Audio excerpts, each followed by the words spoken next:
Hello, and welcome back to more Films at a Constant Critique, where we take a look at films, some good, some bad, and some downright awful. My name is Bongo Baikov, joined by our host, Dren Zaria, Maverick Dren Zaria.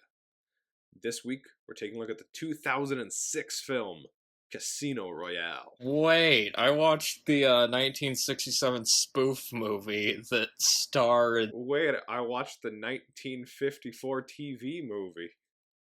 I watched the one with David Niven, Peter Sellers, and Orson Welles. Was that not the right one? Oh, what a strange movie that one is. But anyway, okay, so Casino Royale, the 2006 one, the one of Daniel Craig, was released in November 2006. So there's a 4-year gap between this and the previous movie, which was Die Another Day. And this was an attempt to go a grittier direction after how ridiculous Die Another Day was. Because, I mean, fair. Yeah. And it's also why this one used a lot less CGI than that one did. I don't know how much you know about Die Another Day, but the CGI in that movie is not good. Wait, is that the one that had the invisible car? It had the invisible car. It's the one with that awful windsurfing scene. I don't know that one. Oh god, if we ever review that, we're gonna have a lot to talk about. Casino Royale cost about $126 million and made $616 million. Oh, wow. Making it the 4th highest grossing film of 2006. It was beaten by Ice Age: The Meltdown, Naturally. The Da Vinci Code, Okay. and Pirates of the Caribbean: Dead Man's Chest. Okay, that one makes sense. Yeah, no, that one makes a lot of sense. This was the 21st James Bond movie produced by Eon Productions. It is the 3rd adaptation of the first James Bond book. Because the other two were a 1950s live TV broadcast where Bond was an American agent named Jimmy. And a 60s spoof version which starred David Niven and Peter Sellers. The Pink Panther actors together again. And both of those were not very good, so be thankful we eventually got a good Casino Royale movie. Yeah. It surpassed On Her Majesty's Secret Service as the longest Bond movie by 2 minutes. Okay. And then it was beaten by Skyfall, which was beaten by Spectre, which was beaten by No Time to Die. They just like to keep making Daniel Craig's movies longer and longer. At this rate, the next Bond movie is going to be like 3 hours long. I mean,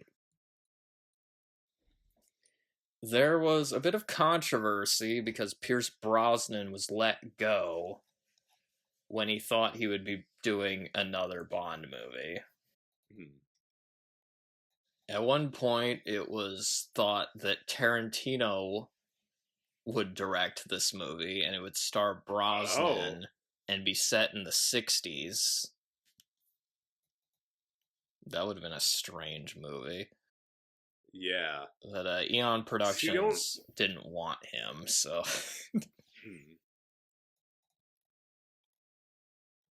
I don't know what a Tarantino Bond movie would look like. That would be strange.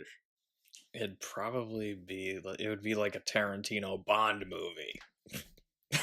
That's what it would be. It'd be like Bond, but if it was Pulp Fiction. Set in the 60s, but anyway.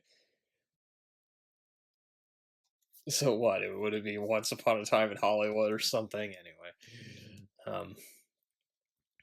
So yeah, this was based on the first Ian Fleming book, and I actually have a copy of the book.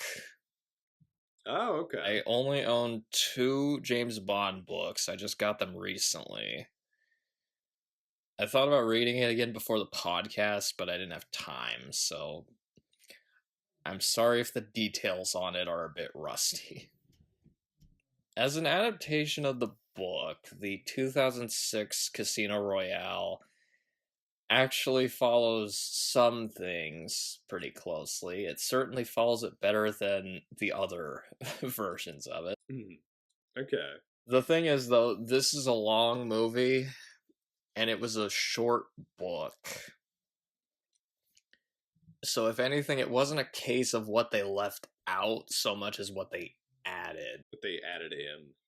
Yeah. Basically, the book starts with Bond already at the casino, like playing cards, and Okay. it ends with Vesper dying and Bond saying, "The bitch is dead."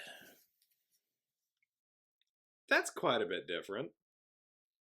And Vesper doesn't drown herself. Bond finds her dead from suicide in her bedroom with a note. So basically, imagine that section of the movie, but set in the 50s, and that'll give you a kind of an idea of what the book is like. And then in the book, are they playing Baccarat instead? They're playing Baccarat instead of Texas Hold'em, yeah. That's another difference. They're trying to modernize it, basically, and add more action. There's more action scenes in the movie than in the book. Although I think that's kind of the case with most James Bond movies. Also, the Chief doesn't have the weird bleeding eye that he has in the movie. Really? Huh. And he works for Smersh. He also uses a carpet beater to torture Bond instead of a rope. And he was, in the book, he was based on Aleister Crowley. Oh. That's pretty different. Huh. Vesper's personality is a little different. In the book, she's more innocent, happy-go-lucky. The book is also way more sexist than the movie, although that doesn't surprise me. Considering it was the 50s, that should come as no surprise. People talk about the movies being sexist. The books are like so much worse in that regard. But I would say of the Daniel Craig movies, this is definitely the one that feels the most like the Fleming books, because it's the only one that's like a direct adaptation. I mean, Quantum of Solace took the title of one of the stories, but basically changed everything, so, Okay. And Daniel Craig's performance in this feels more like Ian Fleming's Bond than in some of the other movies. And I would say Casino Royale is one of the better Ian Fleming books. It's not my favorite one, but it's one of the better ones. It's a better book than Live and Let Die, for sure. And better than the Dr. No book as well, I would say. This was directed by... Getting back to the movie. Directed by Martin Campbell, and this is his second James Bond movie. His first being GoldenEye. Yeah, that's actually kind of crazy that he did. Yeah. Both this and GoldenEye.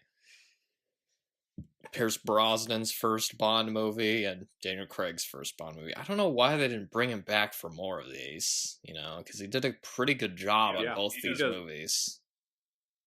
A lot of people usually regard him as one of the better James Bond directors. Yeah. Because he did two really, really strong, like, starts for each of the Bond actors. And then both of their runs proceeded to go downhill after that, so coincidence? To nosedive almost immediately. This was written by Neil Purvis and Robert Wade, who worked on every Bond movie from The World Is Not Enough to No Time to Die. So they were around a long time. Oh, wow.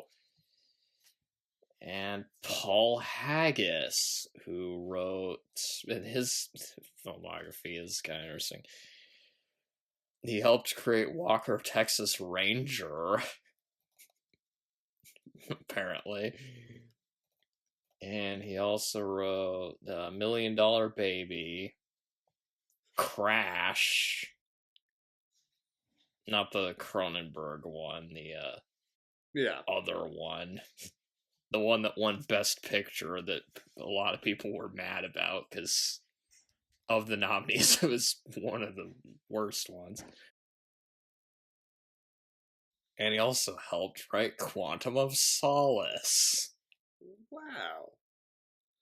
So there's something that I want to point out real quick about Neil Purvis and Robert Wade. Because I'm just looking at their filmography. They apparently also wrote for Johnny English.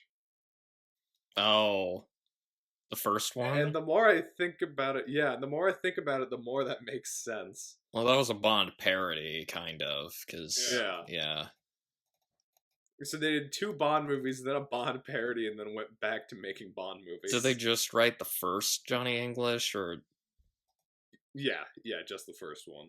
Aren't there, like, 3 of those? I feel like there's, like, 3 or 4 of those.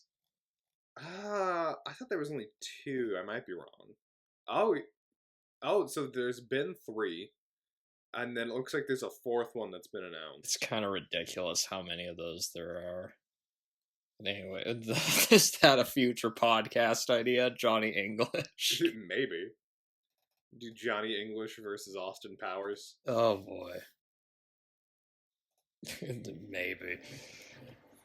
Okay, so the cast of this one, and I'll admit, a lot of these actors I kind of just know from this movie, but I guess I've seen them in other stuff. But, like, this is how I was introduced to a lot of them, I guess. So, of course, we got Daniel Craig as James Bond, which at the time, people were not happy about that when that casting choice was announced. Because they're like, what? A blonde James Bond? He looks more like a Bond henchman, you know. And now, like, most people consider him one of the better James Bonds, so, you know, how the turntables. And he's also in The Girl with the Dragon Tattoo, The Golden Compass, and the first he's in Lara Croft Tomb Raider, where he does his first terrible American accent. I remember when I first saw that movie, thinking how ridiculous it was that Daniel Craig was doing an American accent, and now it seems like that's all he does. Because he recently he's also been in the Knives Out movies as Detective Blanc. What was that other Logan Lucky? Oh yeah. He also does a weird Southern accent in that. Why? Like, you know, Daniel Craig's voice is fine. Why do you keep making him do these ridiculous accents? Maybe he just wants to do the accents. He just thinks it's fun. Maybe, but yeah, that first Tomb Raider movie, though, I mean, it's something. It's something. Yeah, we've never had Daniel Craig on the podcast before. Congratulations. This guy we've had a few times, Mads Mikkelsen. Yep. Because he's in Rogue One, and he played a Nazi bad guy in Indiana Jones and the Dial of Destiny. He does a great job just playing a villain. He seems to just get typecast as villains now. Yeah. He's definitely got the right look to play a villain. The dude just looks kind of scary. He also played and Hannibal. Oh shoot, I forgot his name. It's also Hannibal Lecter in the Hannibal TV show. I just remembered. He also played Cliff in the Death Stranding video game. Oh, right. I think you mentioned that once, yeah. And of course, he's the main villain in this, because of course he is. I guess he's not the villain in Rogue One, but he's barely in it anyway. But yeah. He kind of plays Oppenheimer in that. Sort of. Yeah. Eva Green. She's in Kingdom of Heaven. Oh, okay. And she's also in The Golden Compass. Oh, that's weird. Back-to-back years movies with Eva Green and Daniel Craig. And both she and Mads Mikkelsen are in The Salvation. I'm trying to remember what that movie is. I think it was It's a Danish film. Is that a Western? Yeah, I think it's like a Western. Oh, and Jonathan Pryce is in it, so that's another actor that was in James Bond movies, because he's the villain in Tomorrow Never Dies. Giancarlo Giannini. He's also in Quantum of Solace. So he's a rare recurring actor for the... In between movies. Yeah. And he's an Italian actor, so he's in a lot of like Italian movies, like Seven Beauties, Swept Away. Those are pretty famous ones. He played the Emperor in the TV miniseries Frank Herbert's Dune. Oh. He's in Hannibal, not the TV show, the movie Hannibal. The movie. Huh. And I was reading his Wikipedia, and I had to include this. He's the Italian dubber of Al Pacino.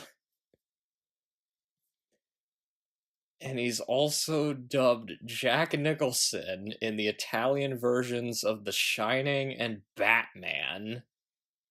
Huh. And Carl Fredricksen in the Italian dub of Up. It looks like he was also the voice for Father Karras in the Italian dub of The Exorcist. Oh my god, really? That's insane. Yeah. But yeah, he's dubbed a lot of people, apparently, in the Italian versions. So if you're watching an Al Pacino movie in Italian, it's this guy, apparently. Huh. Or the Italian version of that's crazy. Judi Dench. I think is the only person that came back from the Brosnan ones. Yeah. As the same character. She's M in those, and she's M in the first 3 Daniel Craig ones. Because then Ralph Fiennes takes over from there. And Jeffrey Wright, he's in the Shaft remake with Samuel L. motherfucking Jackson. I watched that recently. I was like, Jeffrey Wright is in this? I'm sure he's in other stuff, but yeah, just like... Although usually I recognize him from this, from... I guess we have had him on the podcast before. Oh, wait, have we? Wait, I'm trying to remember. He was in The Batman as Gordon. Oh, right, yeah. That's right. I forgot about that. I had a feeling we had him in something, but I just couldn't remember what it was. There's probably a bunch of other stuff I'm forgetting, but yeah. Basquiat. Does anybody remember that movie? Lady in the Water. He's in Lady in the Water, apparently. The music was done by David Arnold. And he also did the music for Independence Day, Okay. Hot Fuzz, and quite a few James Bond movies, including 3 of the 4 Brosnan Bond movies, which would be Tomorrow Never Dies, The World's Not Enough, and Die Another Day. And he also did the music for Quantum of Solace and this, so that's what, like, 5 Bond movies. Okay, so initial thoughts, and I'll let you start with this one. Okay. So I remember this being one of the first Bond movies I watched. Not the very first. I think I had seen GoldenEye, maybe Skyfall before this. I'm a little blurry as to the exact An Octopussy. order that I saw these movies in. Because if you saw Skyfall before this, that also means you saw Octopussy before this one. Yeah. That being said, I remember that whenever I watched this for the first time, I absolutely loved this movie. And my only real complaint about it was that it felt like it was about 20 minutes too long. And over the years, upon subsequent rewatches, I've thought pretty much the same thing every time that I watch it. I love this movie. It's just a bit too long. I know this is one of. And I think that's where this is one of your favorite Bond movies, right? Yeah, it is. It might even be my favorite James Bond movie. I love so much about this. 'Cause I know you're a huge fan of Daniel Craig, and you're a huge fan of like Mads Mikkelsen in this movie. Yeah. Just about everything in this is done just perfectly. Daniel Craig makes for a fantastic James Bond. Like we mentioned, he was sort of revamped in this movie to be colder, a bit more of like almost like a blunt instrument, like we had talked about the original character being. On top of that, Eva Green makes a pretty good Bond girl. Mads makes a fantastic villain in this. I mean, it's an evil, like terrorist financier that cries tears of blood, that plays poker to try and win back a fortune. Yeah, we'll definitely be talking about him for sure. A really good soundtrack, probably my favorite opening song of any James Bond movie. Just absolutely fantastic movie. Okay. Is that all? Yeah. Yeah, for the initial thoughts. So, this was not the first Daniel Craig Bond movie I saw, actually. I had seen Skyfall before this one. I might have seen Quantum of Solace before this one as well, actually. Or parts of that one. I might have seen parts of that one. Then, like, my dad, he's not really like a James Bond fan, but he really enjoys the Daniel Craig Bond movies, so because of him, I've watched the Daniel Craig Bond movies a lot of times, and so like the first 4 Daniel Craig movies are like some of the most watched Bond movies for me, just because again my dad's seen them so many times. Besides No Time to Die, that's like one of the ones I've watched the least, because that's a newer movie, and also the ending kind of makes me reconsider.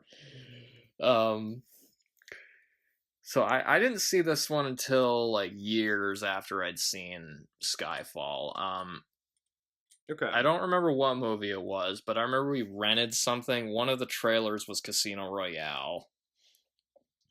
And at first I didn't realize it was a Bond movie. And I remember watching the trailer and I thought it looked awesome. It looked like such a cool movie and I really wanted to see it. So eventually I got around to seeing it after I'd watched like a bunch of the other James Bond movies. What's funny, the first time I saw Casino Royale, I watched it almost back to back with the first Alien movie. Oh yeah? That's an interesting pairing. Yeah, that was an interesting night.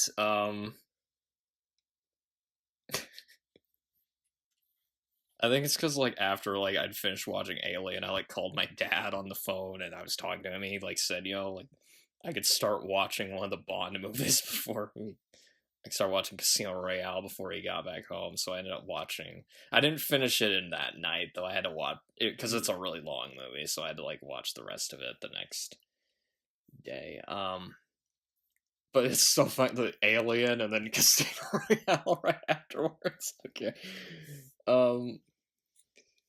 And I really enjoyed Casino Royale the first time I saw it, and I've watched it a few times since. And this is my favorite of the Daniel Craig Bond movies.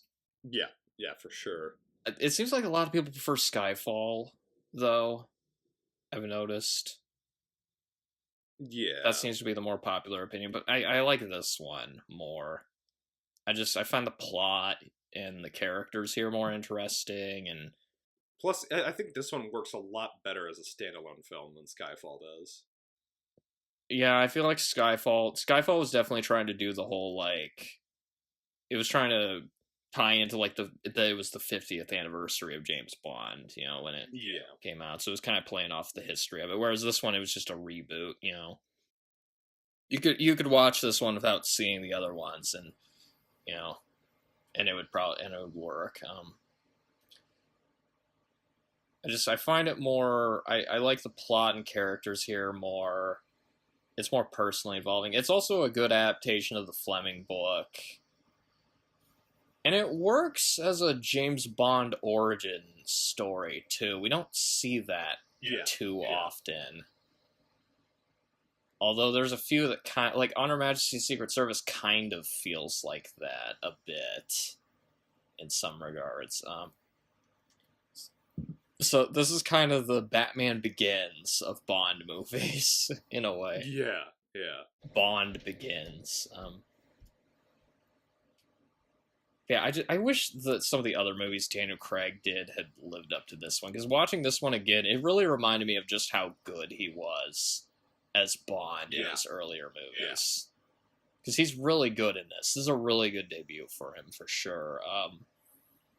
But then the other ones, they kind of just spun off in just a weird direction. They lost some of the groundedness. They tried to make it really personal with Bond, which was starting to feel weird. I'll probably mention this later, but they were trying to have them all tied into, like, one thing. But anyway. Yeah. But Casino Royale, I really, really enjoy. That said, it's not perfect. The last few times I've watched it, the pacing and, like, structure issues of it start to become a little more apparent to me. There was one thing with the pacing that we're definitely going to talk about that I just find really funny. And maybe part of it is because this movie. Part of it might also just be because I've read the book, so it's like, some of the stuff they added feels a little jarring. But anyway. But I think it's a really good movie. But like On Her Majesty's Secret Service and the later Daniel Craig Bond movies, I think it's too long. I think Okay. Now, what do you want to guess Leonard Maltin thought of Casino Royale? Considering it's a darker one, I feel like he still would have liked it, though. I'll go with a 3. With a 3 out of 4. He gave it 2 out of 4. Oh, he didn't like this one as much. He called it a gigantic, overdone spoof of James Bond films. Money, money, money everywhere. But film is terribly uneven, sometimes funny, often not. Oh, wait a minute, that's his review of the... this is a review of the 1967 version of Casino Royale. Oh, okay. I was waiting to see if you noticed or not. Maybe if I mentioned the Burt Bacharach score, that would have given it away. Okay. Yeah. He gave the Daniel Craig one 3 out of 4 stars. Okay, that's what I was guessing. Before I reveal that, let me guess, you were just gonna, like, go into a murderous rampage. Exactly. Like the opening of Casino Royale, where he's, like, just kills those 2 guys. You're just beating up Leonard Maltin in a bathroom in black and white. Okay, so he calls it a bit overextended, but also refreshingly tough-minded with some terrific set pieces, including an adrenaline-pumping opening sequence and a worthy love interest in green. Best of all, Craig, in his debut as 007, makes for a lean, mean, surprisingly human Bond, so good as to rival even our memories of Sean Connery. So it sounds like he liked it quite a bit. He liked it as much as Batman Forever, basically. Yeah. I guess since he mentioned the opening scene, do we want to start there? I haven't gotten to the story yet. Oh, yeah. The story. Now, pay attention, 007. The first half is Daniel Craig breaking through walls and shooting and punching people and blowing stuff up. And the second half is that James Bond has to play cards against Mads Mikkelsen, or else terrorists will get their funding.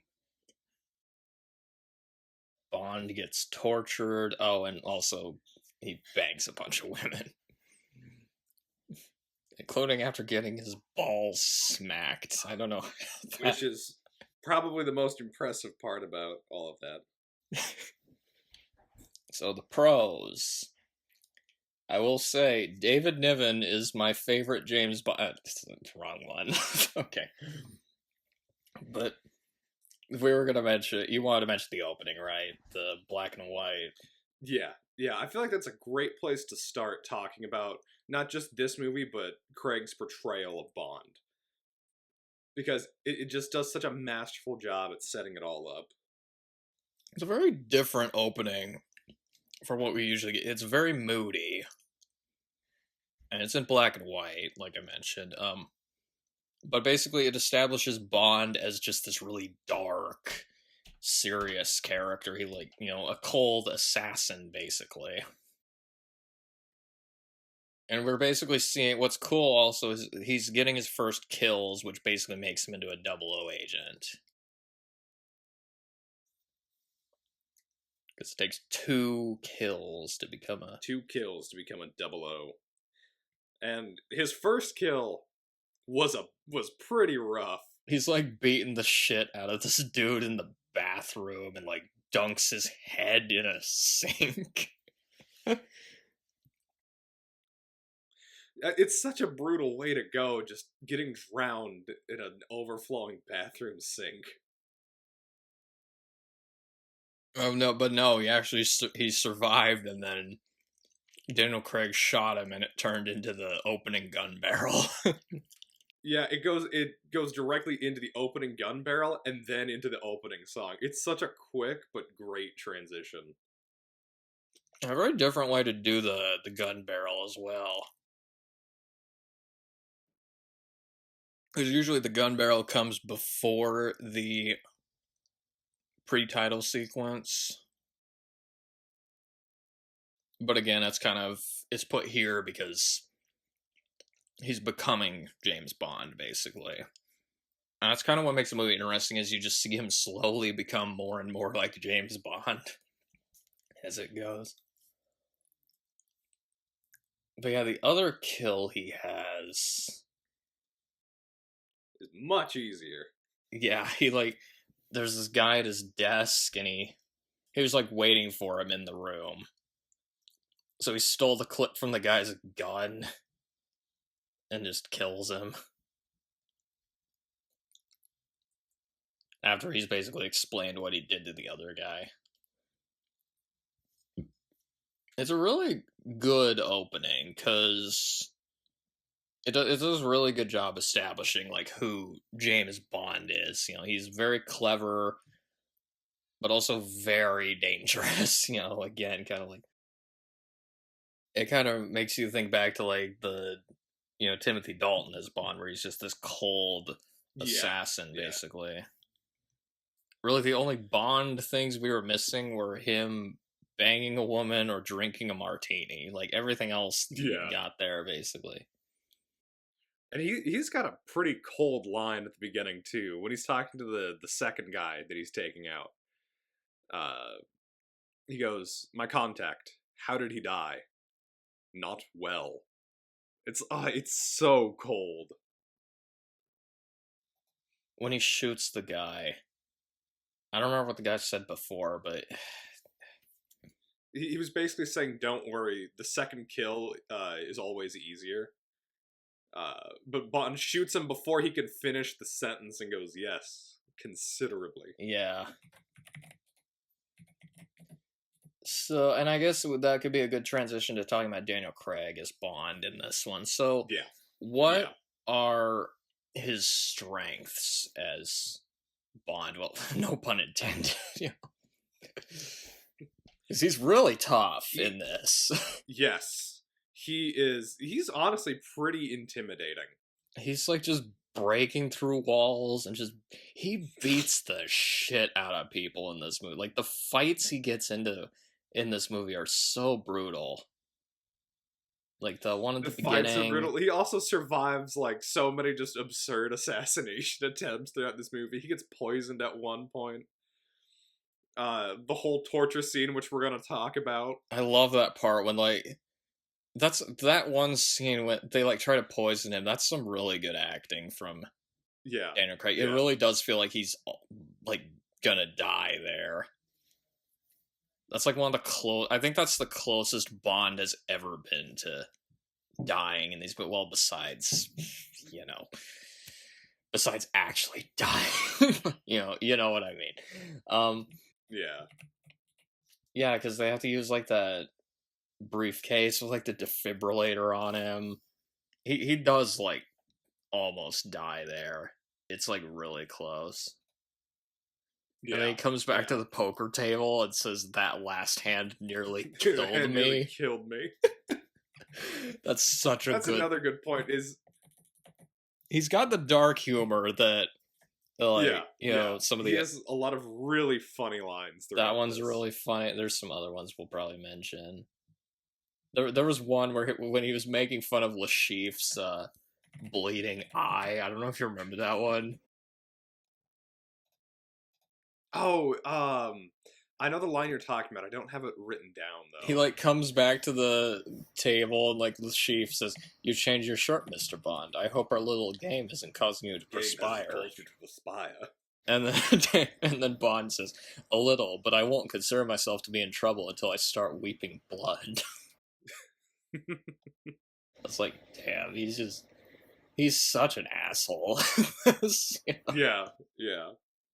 Like, so he's got the humor, he's got like the toughness, he's definitely got the stone cold killer aspect of the character. It's like some of his kills in this are just like, damn.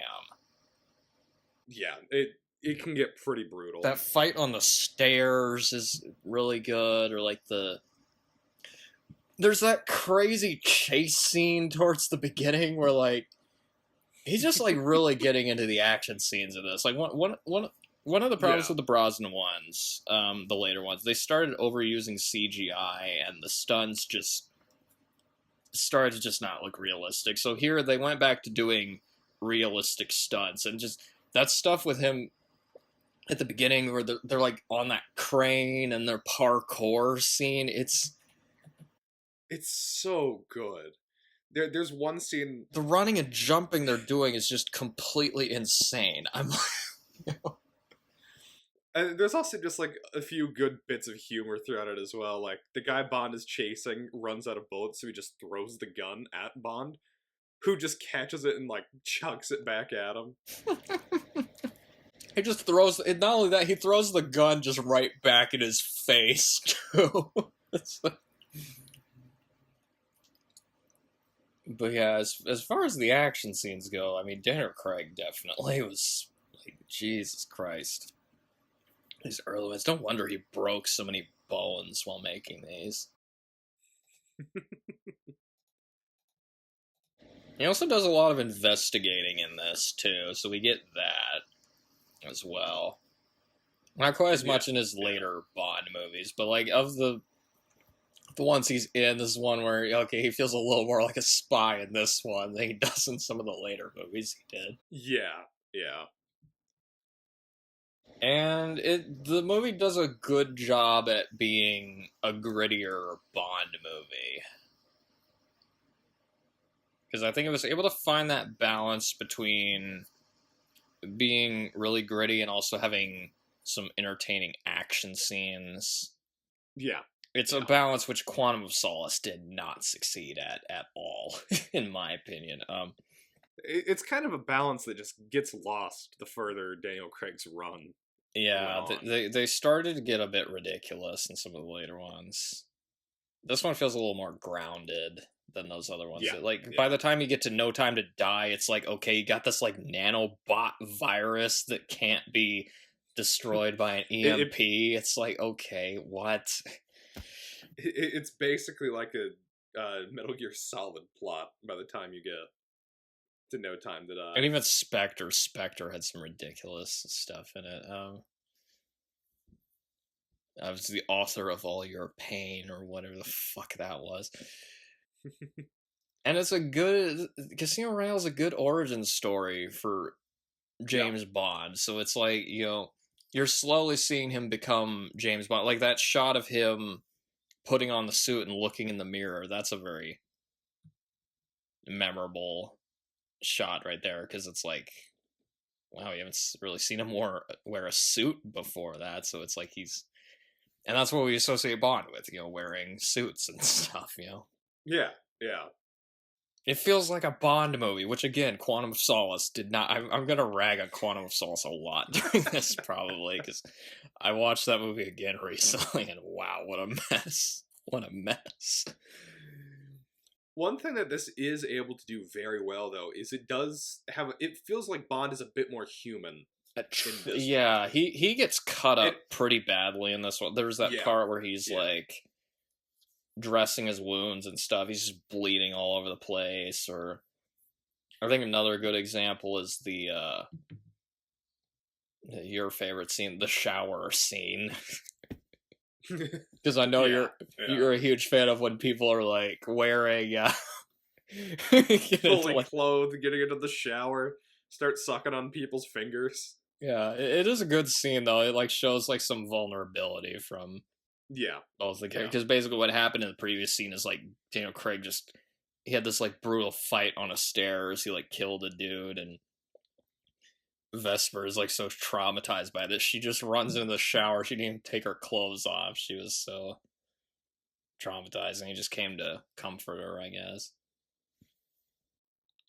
But then even on top of that, like the end of the movie when he's pretty much decided he's going to try and retire from the 00 program, he starts feeling very human there. Like he's got like this nice, bright new outlook on life now that he's thinking he's no longer going to be a spy. And then just to see it ripped away from him. Yeah.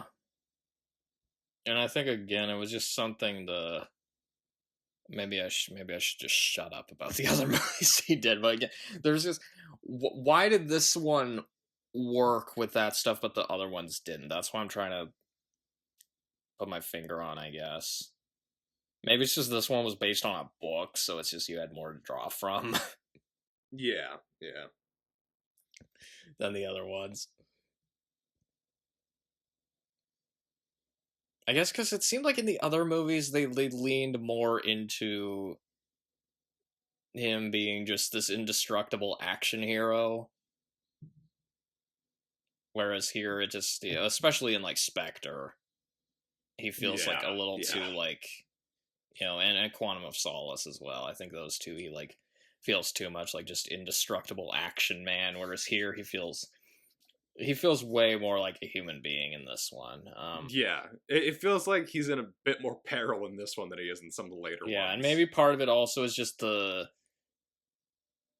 guess Quantum of Solace is trying to do a more realistic plot, but this one, like, the plot was a little bit more grounded in this one than in, say, Spectre or No Time to Die.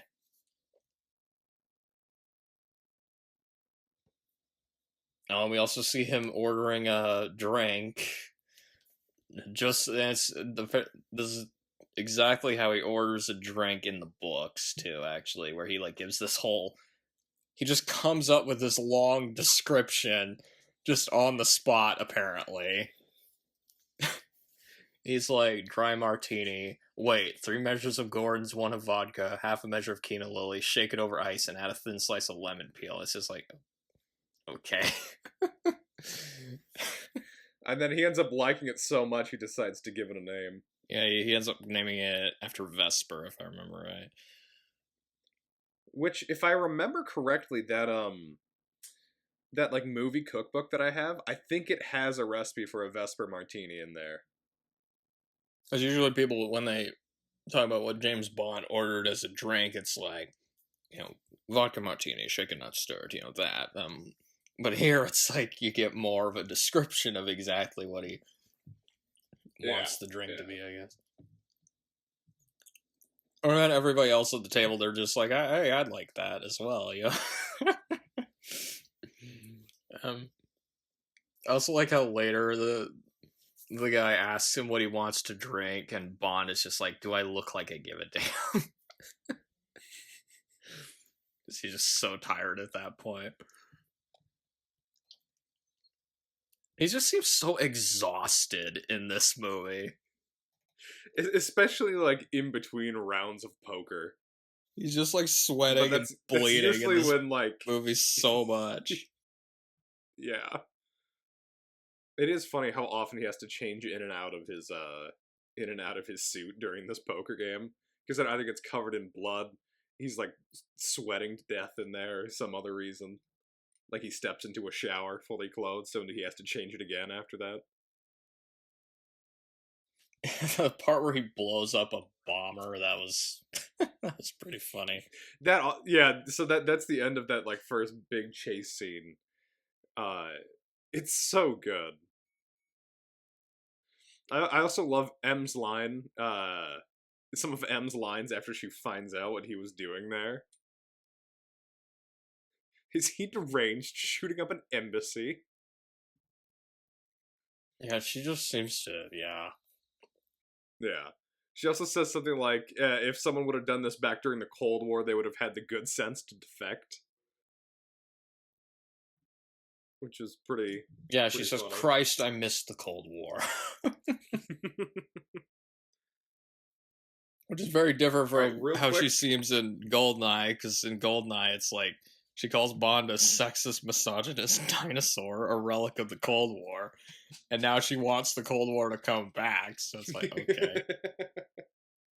And that was another thing that was fun about the Daniel Craig Bond movies, is M fucking hates him in those first 2 movies. Yeah, no, they have a very strained relationship in these movies, but it is pretty fun. They play off of each other pretty well. It seems like just during like their movies, she just spends the whole time chastising Bond for going against orders and killing so many people. I wrote down at one point after M brought it up that Daniel Craig so far has not taken a single person of interest alive. And that doesn't really change throughout the movie, except for like 1, maybe 2 people. It's even worse in Quantum of Solace. He just kills everybody in that, except for like 2 people at the end. And a Bond like breaks into her house towards the beginning. Yeah, that scene is so funny. And he almost says her name too, and then she like says to stop or she'll have him killed. Which makes you wonder, what is M's name in that case? I feel like, was it revealed in like Skyfall or something? I know Mallory is Ralph Fiennes. Okay. I think Miles was Bernard Lee. But I don't know what Judi Dench is. So I'm just looking at the wiki real quick. So it's never shown on screen, but there was a prop in Skyfall. Okay, like Bernard Lee. Bernard Lee was Miles. Okay. And so there was a prop among her possessions that gave her the name Olivia Mansfield, but you can't really see it very well or like at all in the movie, so whether or not that is her actual name is unknown. Yeah. And then Gareth Mallory is Ray Fiennes. So yeah. I wonder if they're gonna recast. But anyway. Okay, so real quick, I need to go throw my laundry into the dryer. I'll be back in like a minute or two. Cerveza cristal. Cerveza cristal. All right, I am back. we almost forgot to mention a very important shot towards the beginning. Yeah. Which is the shot of Bond coming out of the water onto the beach. Which is it's referencing the shot of from Dr. No with Dr. No. Honey Rider, yeah. And it's not the only other Bond movie that references that, because Die Another Day does as well. But we should talk about who should we talk about next? We talk about, I guess I got Eva Green next. We can talk about Eva Green, I guess, in this. Yeah. Who I think she's great in this. Yeah.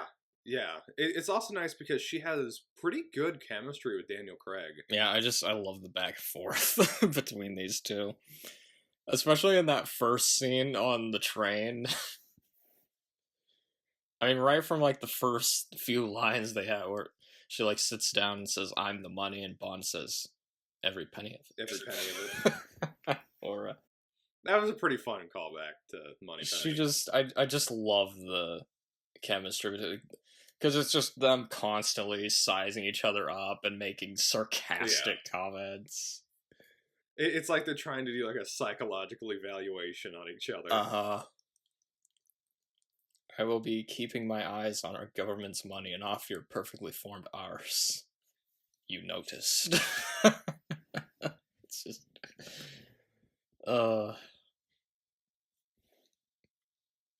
We've only done, like, 6 Bond movies? Yeah. And we've already had my 2 favorite Bond girls on the podcast, because my 2 favorites are, Tracy and Vesper, I would say. And both of them die, of course. So... Because I would say Vesper is my second. That is favorite. an interesting pattern, that the best Bond girls keep getting killed. And they're also based on characters from the books too.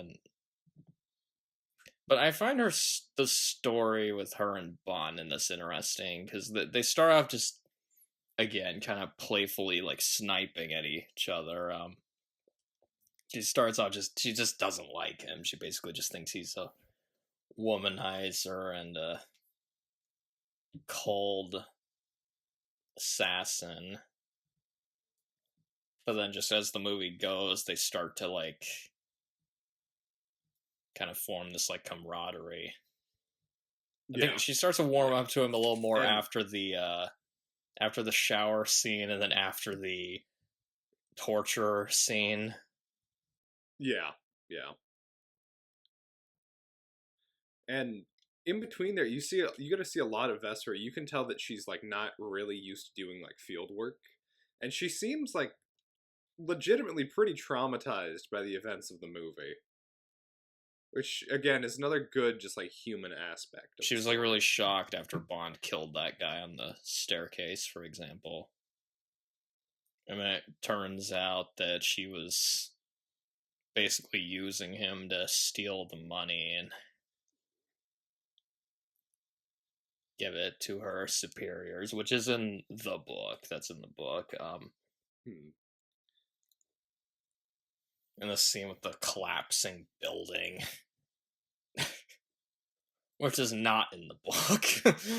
But I kind of figured they made it a little more over the top than in the. It's a lot more low key in the book. But also just really, again, this is kind of Bond's origin story, so it kind of shows why he's really distrustful of people, particularly, why he doesn't really trust women in the movies. Yeah. Because most of them just screw him over, basically. He says, the job is done, the bitch is dead.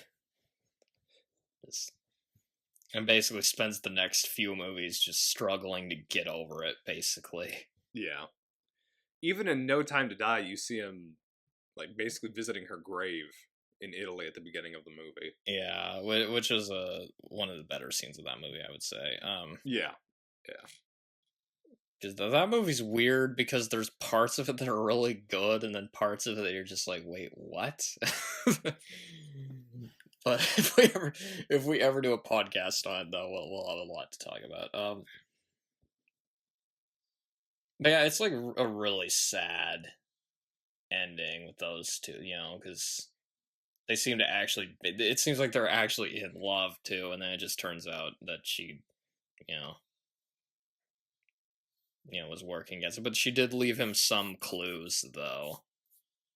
After she died, because that's how he finds Mr. White. I guess that's really skipping ahead, but the ending of this movie is he like calls Mr. White on the phone, which Mr. White's the guy that kills Lashif and like got away with the money, and like Daniel Craig like calls him on the phone, and Mr. White's like, "Who is this?" And then Bond shoots him in the leg. For some reason, the yell that Mr. White lets out when he gets shot in the leg, it just makes me laugh. I don't know why, but it's so funny. I don't know why that's so funny to me. And then the way Daniel Craig just says the name's Bond, James Bond, while he's like holding that gun, it's just so badass. It's such a perfect way to end the movie. Because again, it's like he spent the whole movie basically just becoming James Bond, and then finally he says his name like that. Yeah.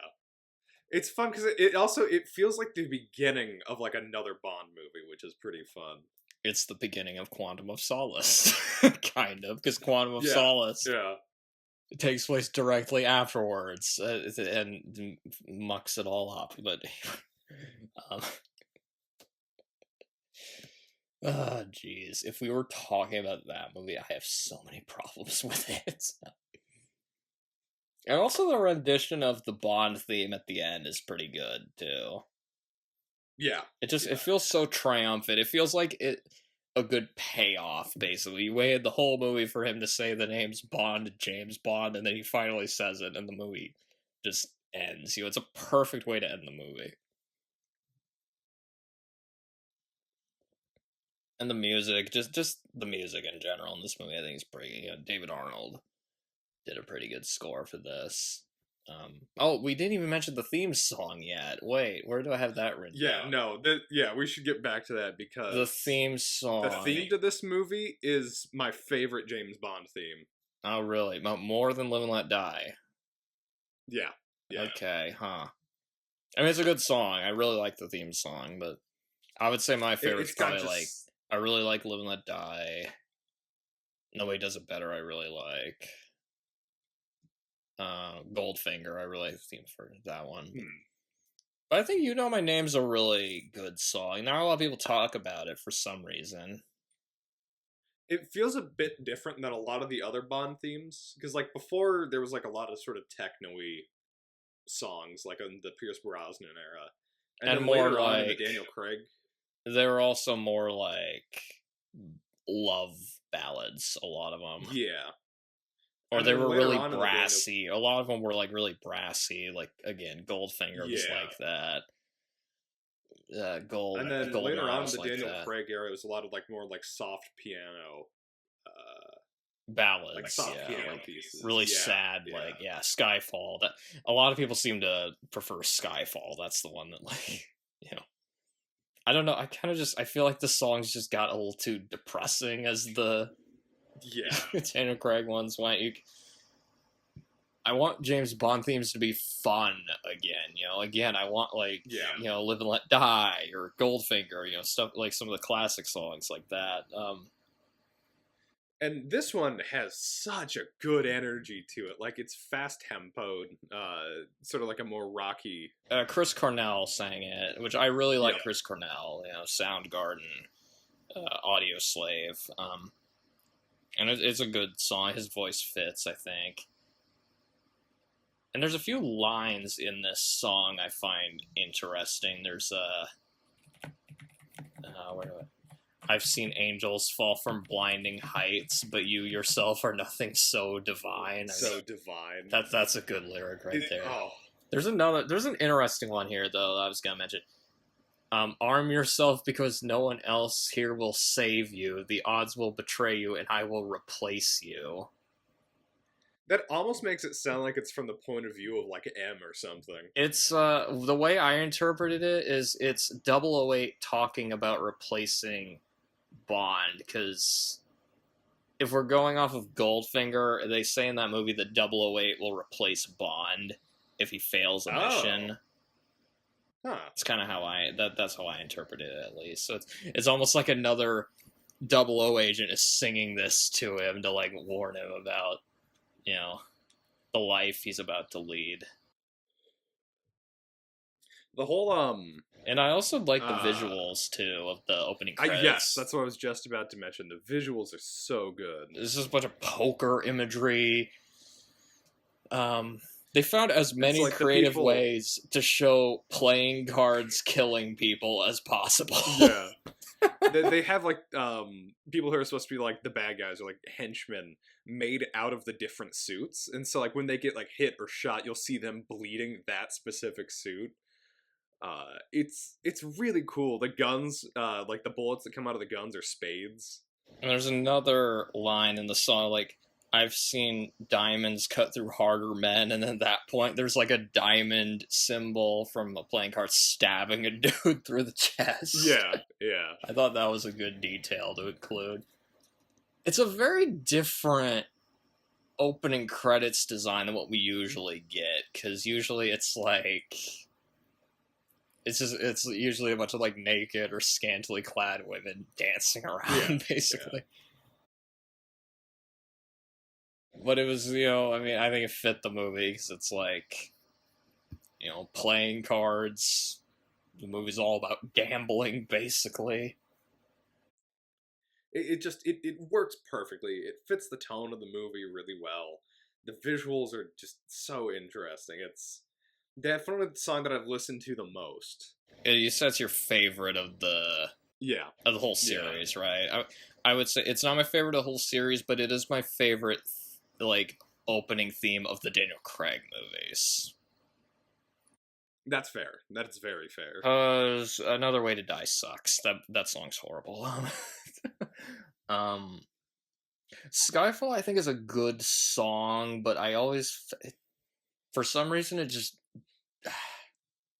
doesn't feel like a Bond theme to me. Yeah. And then Writings on the Wall, I think it's also a good song. It's okay. I like... It feels like it doesn't quite match the movie. I like the instrumentals on it. Like, I love the orchestra on it. Oh, yeah. But the actual lyrics and stuff, I think, But, like, I can listen to it. It's okay, But it's not... I wouldn't say it's one of my favorites. And then I wasn't a fan of the No Time to Die theme, honestly. I found that one so boring.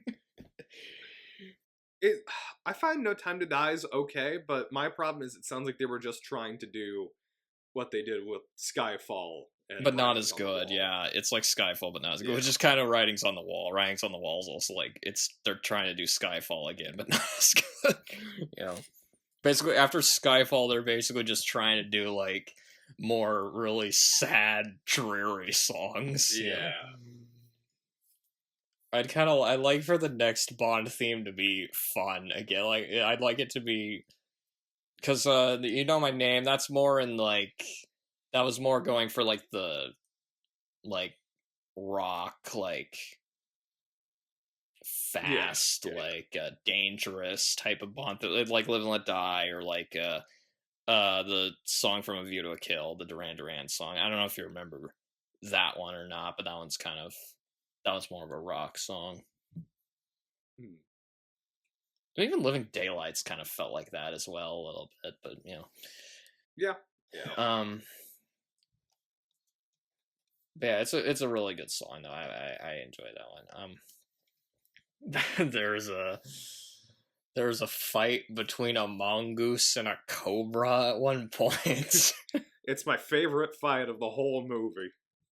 I remember that part. Just think, what is this, Ricky Tikki Tavi? I mean, that's not a joke. That is in this movie. They just briefly show like. Yeah. I don't know where they are exactly, but well, it's the jungle. But you know where you are. You're in the jungle, baby. You're gonna die. Oh, 9/11 is mentioned in this. That was a new thing for a Bond movie. Yeah, that's true. Because Die Another Day, I think they filmed while 9/11 was happening. It was released afterwards. Oh, okay. But it was like filmed before, I think. And then this one, it came out in 2006, so obviously it was after 9/11. But it was just strange hearing them mention 9/11 in a James Bond movie, You're used to them taking place like before the end of the Cold War, or at least I am.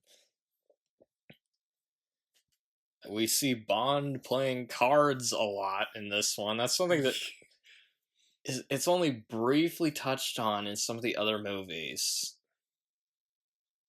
But it's like one of the main focuses of this one. It's like, yeah. Because he does play cards in some of it. Like, Dr. No, he did. Thunderball. Yeah. Goldeneye, he did. That's just off the top of my head. I'm sure there's other ones. But it's usually only like one scene. Basically, and it's usually Goldfinger, he kind of, okay. Technically, he's not playing cards, but he's like messing with Goldfinger's card game because Goldfinger's cheating. But yeah, usually it was just contained to like one scene, but here it's like the whole movie is like a poker tournament, basically. Yeah. Which is kind of interesting. I every time I watch this, it makes me want to play poker. I don't know much about cards, I guess. I used to have a little bit better of an idea of it. And Baccarat, I do not know how to play Baccarat. Yeah, no, I have zero idea how to play Baccarat. Okay, should we talk about Le Chiffre? Yes, I think now that we're on to cards, we should talk about Le Chiffre. So, another reason this is my favorite of the Daniel Craig Bond movies, it has my favorite villain of his movies. Le Chiffre, I would also, if I was doing like a top 10 Bond villains list, I'd probably put Le Chiffre on there. Partly because Mads Mikkelsen, I mean, you just can't go wrong with Mads Mikkelsen as he's such a good actor. He's so cold and intimidating. He's scary looking in this with like the eye that like bleeds out and like just so he's got like a scar over his eye, and sometimes it'll just like leak a little bit of blood. And he's more of like he doesn't talk much, and he doesn't talk very loudly, but just the stares he gives and just his soft-spoken demeanor, there's just something kind of terrifying about it. It's also fun that, like, he's not, like, the main threat. Like, obviously, like, he is a threat, but you know that there's, like, so many people above him, because ultimately he's just a desperate financer, pretty much. That's another thing that's interesting. His motives are interesting, too, because he's not trying to take over the world. He's just trying to keep his superiors happy, basically, because... Yeah, keep his superiors happy and then not get killed by not a terrorist group, like a resistance group that he was essentially banking for. Because, he's basically a banker for, like, terrorists all around the world. So, like, if he wins the card game, he's going to use the money to basically, like, fund acts of terrorism. Yeah. And if he loses, they'll kill him. And you see a couple scenes of, like, Mr. White and, like, some of his underlings basically just threatening him because they're like they really want their money. Yeah, yeah. So he has like he might have more to lose in this than Bond does, actually, now that I think about it. Yeah, yeah. But like he still looks Especially even despite this though, he still looks and feels like a Bond villain though. I mean, partly just because of his eye, like with the yeah. I don't know exactly what's wrong with his eye, where it's like bleeding out every now and again. But like, he's like he used like tissues to like he just looks evil, like and intimidating. Like watching this, I can see why they cast him as Hannibal Lecter in that show. Because I mean, Jesus Christ. Yeah. And again, you haven't seen much of it, but his role as Cliff in Death Stranding gives me a couple similar vibes, where he's very like soft spoken. He doesn't talk much, but he's very intimidating. Is he the villain in that as well? Kind of. He's not like the main villain, but he's almost like a supporting villain. He kind of has his own goals that are separate from like the main villain. He's not really working for them. He's just like another. Yeah, his role's a little hard to describe. It's kind of interesting that because he's the main villain in this, but then Mr. White ends up becoming a huge character in some of the other Daniel Craig Bond movies, because he's in Quantum of Solace and Spectre. The Pale King, as they call him. Which I will say that is one of the better scenes from Spectre, is that scene with Bond and Mr. White. Some other characters, Mathis. This is the first appearance of Mathis in a Bond movie, because he's also in Quantum of Solace. And my takeaway with him in this movie is that he is very charming. He is, yeah. And very Italian. Just like every scene with him, I was just like...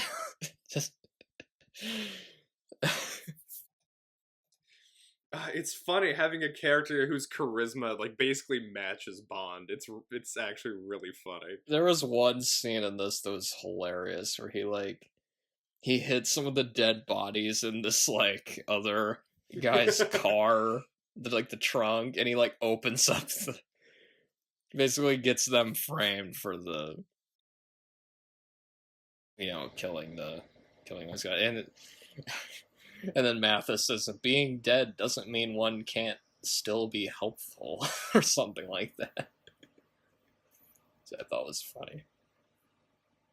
Yeah, you kind of want it. He does show up again in Quantum of Solace, but it's only in like one or two scenes and they kill him, so it's like kind of disappointing they didn't do more with him in the other movies. And this is also Jeffrey Wright's first appearance as Felix Leiter. Yep. And he comes back 2 more times after this? Yes, he's in Quantum of Solace and No Time to Die, I believe. Those, yeah. Okay. He's not in this movie that much, but it was kind of nice seeing him, It was, one thing is worth pointing out, this is the first time Felix Leiter had appeared in a Bond movie since License to Kill, so it had been a long time. Wow. Yeah. Since we'd seen Felix Leiter in one of these movies. And he's basically just, he's there, he's helping Bond. He helps Bond, because he's also playing in the poker game, so he basically gives Bond some of his money so he can beat Le Chiffre. But then also arranges so that the CIA gets to arrest Le Chiffre, which that doesn't pan out. I do really like a lot of his lines, though. He's not in the movie for too long. But he has this one line where he's like negotiating, like, but the CIA gets to bring in Le Chiffre, and Bond asks, what about the money we win? He smiles and just goes, "Do you really think we need the money?" Yeah. Yeah, because they're the CIA, do they do? But I would say I mean, maybe part of it is because he's one of the few that was in more than one movie. He was one of the better Felix Leiter actors. Yeah. I think the only two Felix Leiter actors that were in more than one movie were him and David Hedison. Okay. And David Hedison was the one that was in License to Kill, so...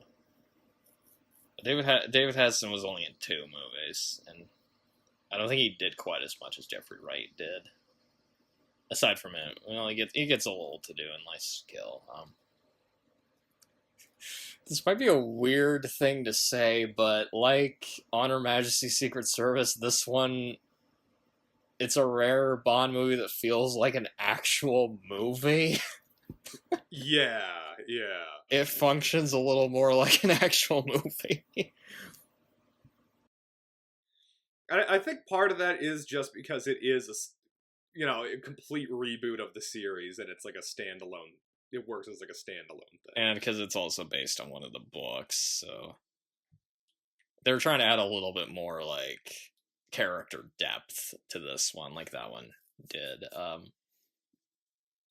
One example is the torture scene, which is, oh my god, this scene.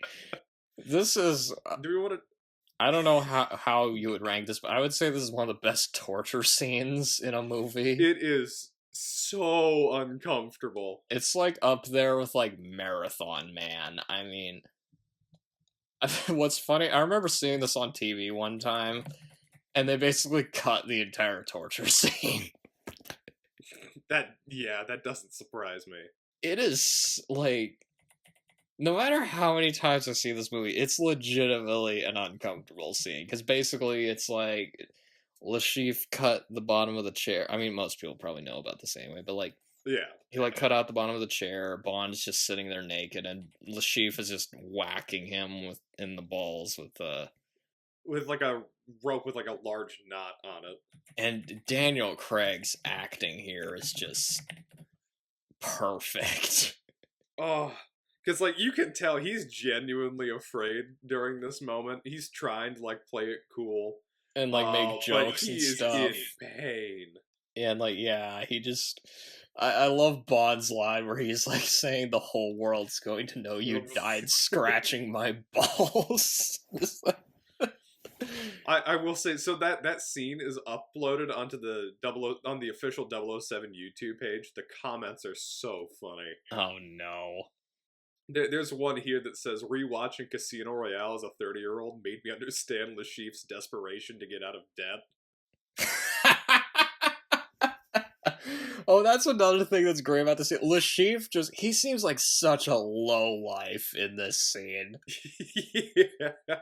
He's just beating this dude with, like, a rope, and, like, they're both sweating a lot in this scene. Like, you can really tell he's just, like, because, again, like, the stakes here for, like, Lashif, like, he really needs that money or else he's gonna die, you know? And he's, like, threatening to, like, cut Bond's, like, balls off. Basically, he's just so, like you said, he's just so desperate. Yeah. And it's so uncomfortable to watch. I know, yeah. As a person that has balls, yeah, it's very uncomfortable. And so, there's, like, some... I've heard, like, a behind-the-scenes fact. I don't know how true this is about this scene, but apparently Daniel Craig and Mads Mikkelsen had to be, like, pulled aside during this because they were improvising so much that it was starting to make the crew uncomfortable.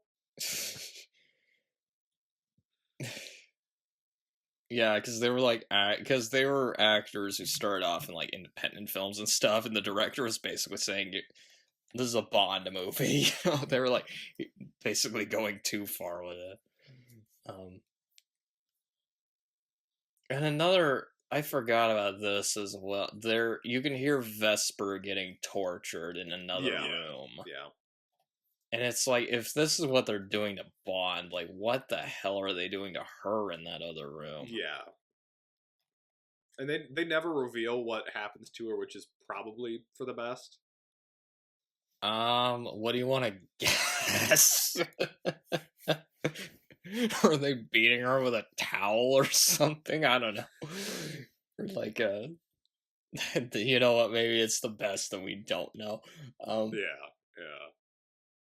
And then Mr. White ends up killing Lashif because he didn't get the money. He just shoots him in the head. He just leaves Bond there, I guess. Yeah. He doesn't really care about Bond. He was just there to deal with Lashif. Which, that comes back to bite him in the ass, because Bond comes back for him later.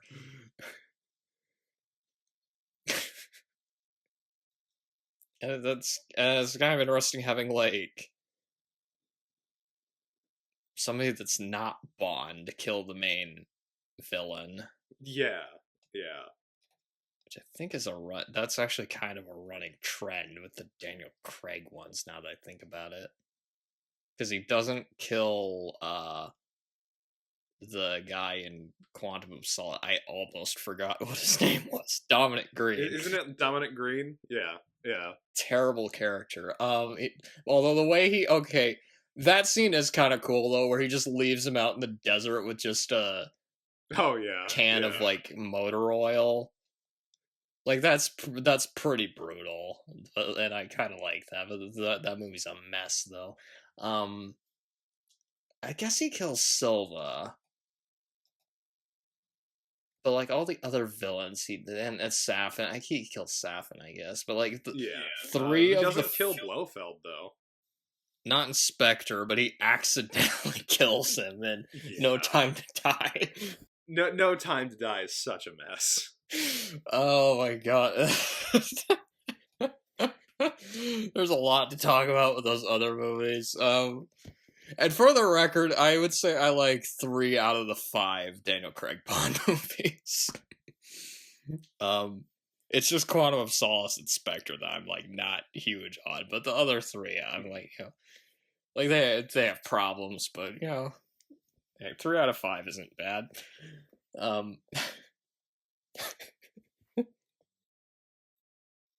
Oh, another thing I wrote, Daniel Craig has a nice voice. He does. I forget that sometimes, but it seems like nowadays he just does weird fake southern accents, but when he uses his natural, like, his actual accent, he's got this really nice voice. Like, why doesn't he use it more? I also wrote, this is such a 2000s movie. Yeah. Which I feel like we've said about the past 2 Bond films that we've watched. With this one especially, though, I just wrote the phones. Oh my god. The phones they're using in this, because they're using like flip phones and stuff. It's a memorable movie. There's a lot of scenes in this that I remember, a lot of the action scenes, and even some of the stuff that isn't an action scene. Of the Daniel Craig ones, is definitely the one I've absorbed the most into my memory. And do you want to talk about? Sorry, what were you saying? I was about to ask if we wanted to talk about some of the poker scenes. I guess I didn't write much of that, but sure, if you want to. Okay. They did do a good job shooting them so that, like, you can easily follow. I don't know much about poker, but just from the way the characters are reacting and stuff, you can tell, like, when something's going wrong, or Yeah. And they'll show you close up of like the different players' cards and the cards that the dealer is setting out to you. If you do know how to play Texas Hold'em, you can pretty easily follow sort of the moves that everybody's making. I remember, I think I saw this on Reddit or something. Somebody like wrote like the last like draw is like a 1 in a million chance that like. So there was another bit of behind the scenes info that Mads Mikkelsen talked about.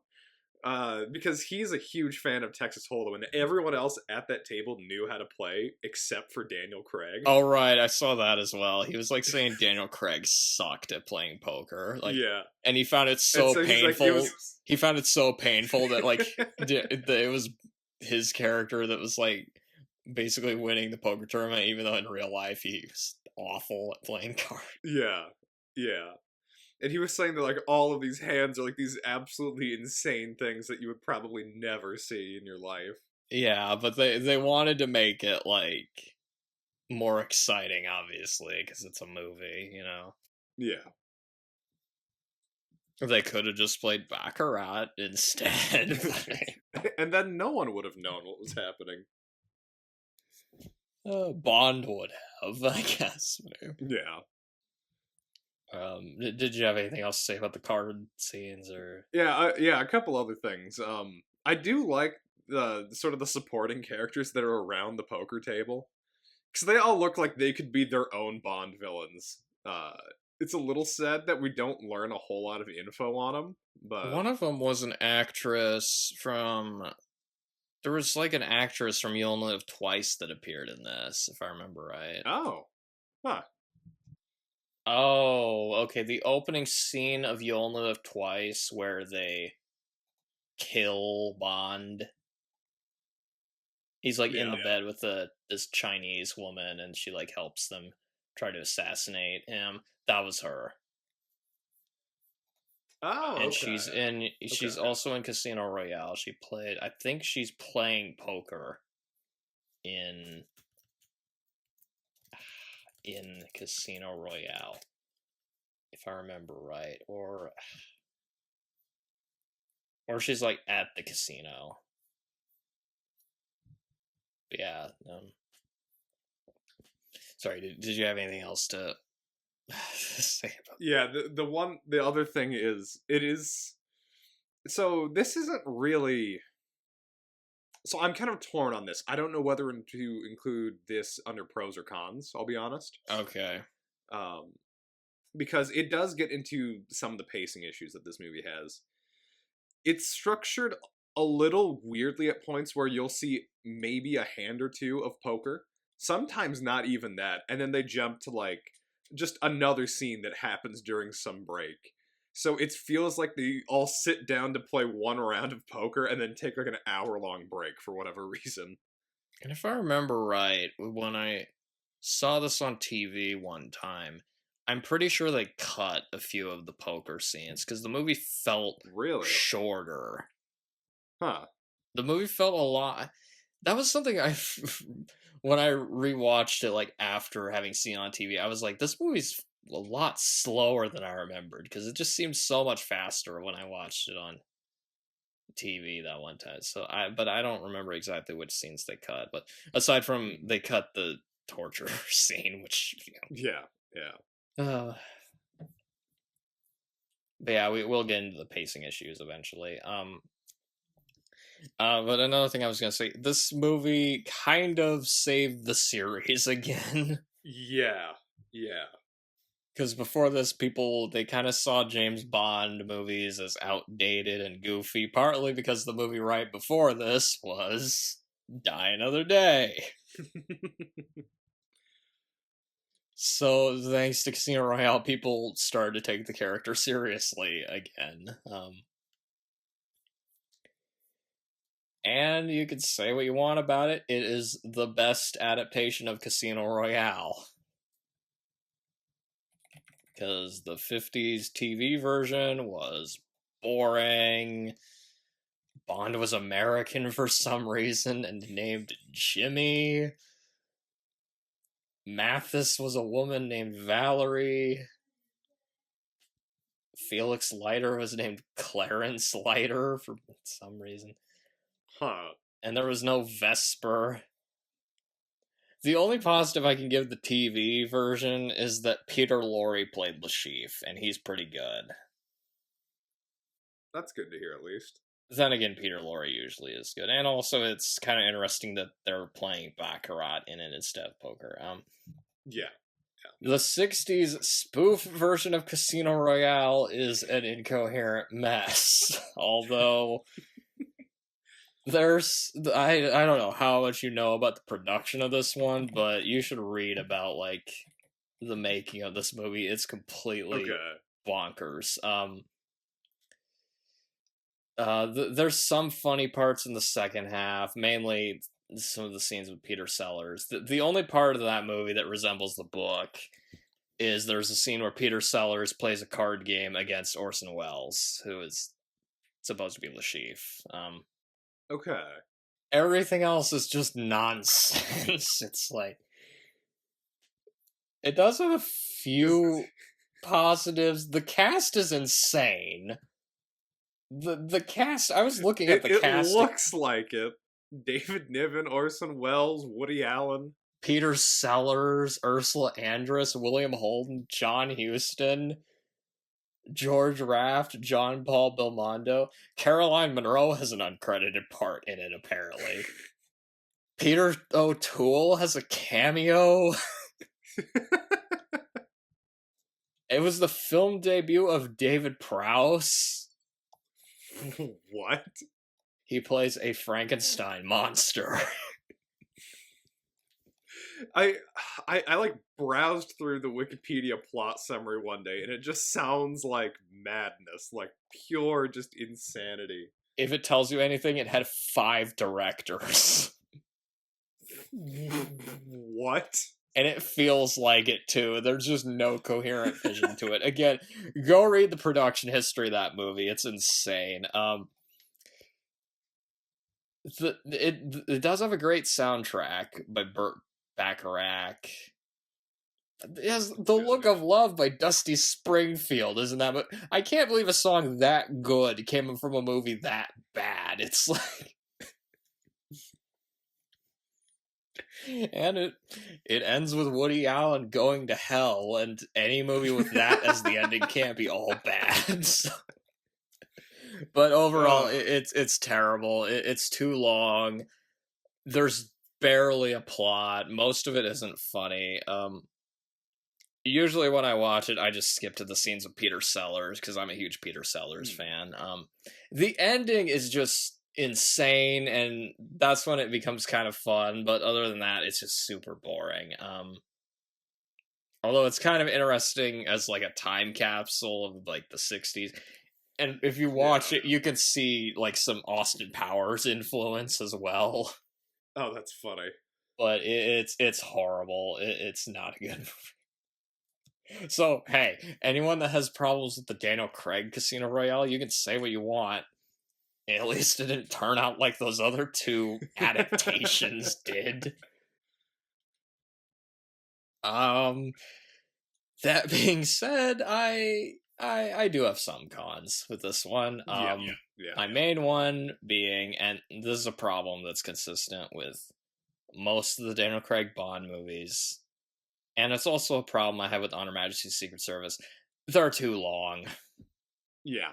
It's too long, and the pacing's a bit off at points. The first half, especially, it's like the first half just seems to go on a bit long for me. Cause it feels like the first half is like just almost all action scenes. Like it's just action, action, action, and then finally the plot kicks in like an hour into the movie. The stuff in Miami I thought went on too long. Some of the card scenes went on a little too long, and and that's honestly where a lot of the pacing problems for me come in. Like, I found the card scenes interesting. Sometimes they spend way too long on them. Sometimes they spend way too, like, just not enough time on them. And so it feels a bit uneven when you're watching, like, that part of the movie. Like, sometimes it feels like it's going really fast. Sometimes it feels like it's going really slow. And then also the ending... Yeah. Seems to stretch on pretty long. It just feels like once because it feels like the movie's died, wrapping up, and then there's another 20 minutes after that. Yeah, like Lashif dies, and then we get this other like section of the movie. Like, that was when I first saw this movie. That was when I watched part of it And then my dad paused and we watched the rest of it the next day. We basically paused it after Lashif died and watched the rest of it the next day. That's probably a good spot to take a break, actually. It goes on so long after that. It's just, and the structure and the pacing just felt kind of weird. It's a movie with a lot of really good scenes, but just the structure of it, it's just not as tight as it could have been. It feels like there's several endings. Because it's like, because Lashif dies, and there's the stuff with Vesper. The and then it building catches up to Mr. White collapsing, and then the part with Mr. White, it's just like, oh my god. It feels like several endings. It was kind of like, a lot of people complain about the ending of Return of the King. I was kind of getting that from this. Maybe part of it also is I've read the book, so it's like so much stuff was added that it feels like it just kind of impacts the structure, because the book is really short too, and the movie's so long. Part of it might. Sorry, what were you saying? I was about to say, it also suffers from a problem that a couple of these movies have suffered from, which is, when you break it down, the villain's plan is a bit nonsensical. Well, it's not as nonsensical as some of the other ones, because, I mean, it's not as bad as some of the other ones, but, like, his first and only option to get money is to hold a high-stakes poker game. Like, that's really dependent on you getting, like, 10 very wealthy poker players to show up to pay off your debt. That does seem like something that a guy that looks like that would do, though. I mean... That is fair. Like, what other option? I guess he could rob someone. He could just rob Fort Knox or something. I guess they didn't... Okay, they didn't rob Fort Knox, but they, like... Anyway, that'd be getting off topic, Goldfinger. They robbed Fort Knox in the book, but not in the movie. Also, this movie is expository as fuck. Yeah. One of the more egregious examples, there's that scene where Mathis has to explain what's going on in the card game to Vesper and the audience, basically. Yeah, and that was rough. It's like, because I feel like they also talked about bluffs and tells earlier in the movie, so I don't know why they had to re-explain it. He's like saying Bond must call Lashif's bluff or whatever. Anyway. It's like, I feel like most people have a basic enough understanding of poker or like card games like that they don't really need that much of an explanation. And that was another thing. There is a part of me that kind of wishes it was Baccarat instead, like... So that we could get it explained how to play Baccarat?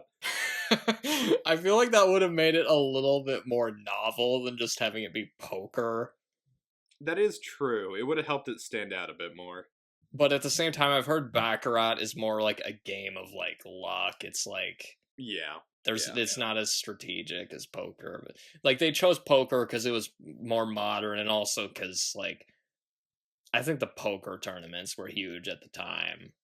Yeah, because I think that was... I think that wasn't too long after the, one legendary streak. I forget his name.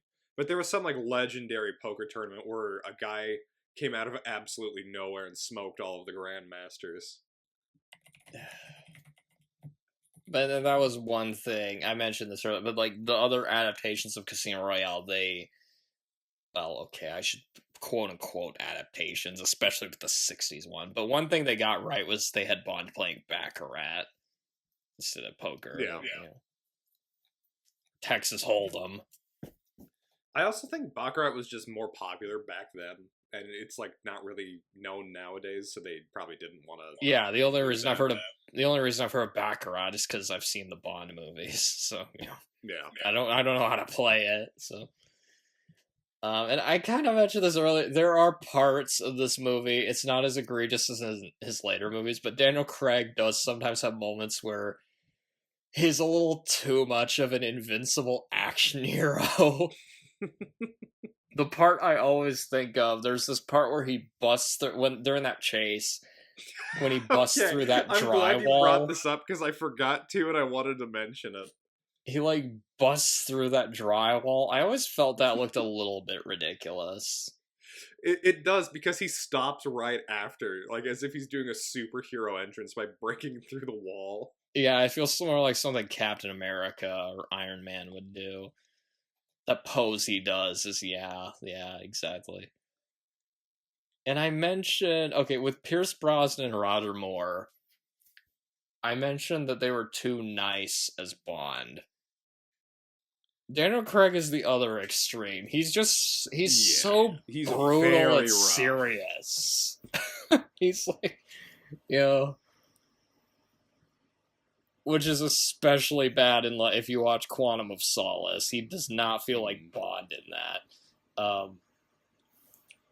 And he doesn't quite. I guess the point of the movie is he's becoming Bond, but like he doesn't quite have like the classiness you would expect of Bond.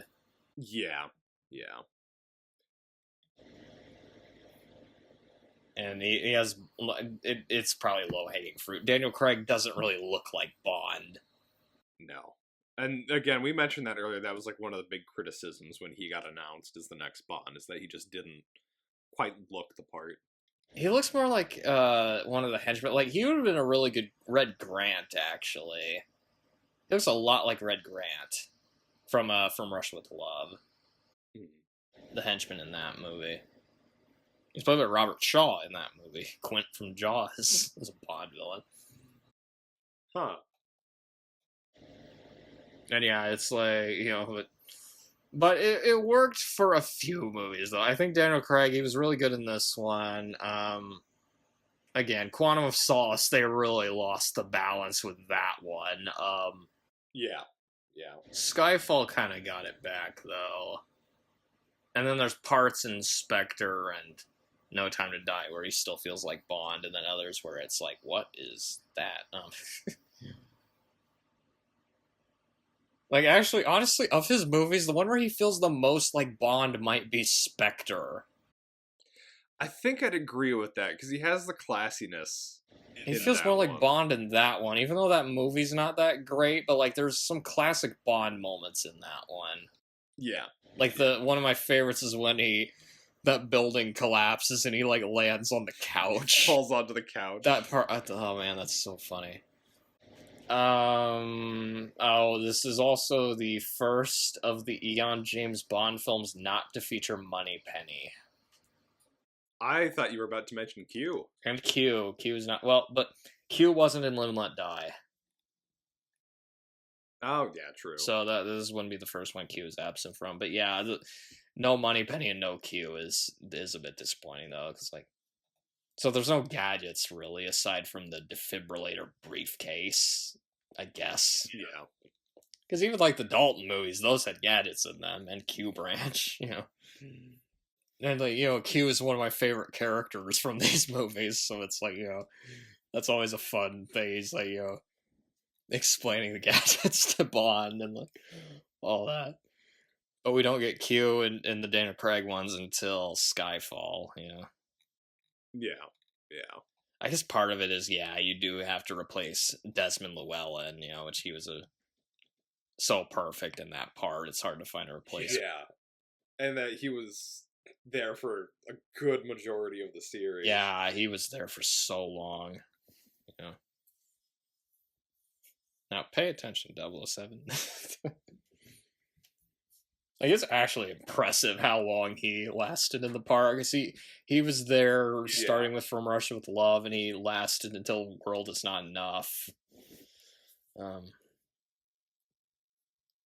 This is another thing. This is probably a nitpick, but the Daniel Craig movies, they started this trend of putting the gun barrel in a weird spot.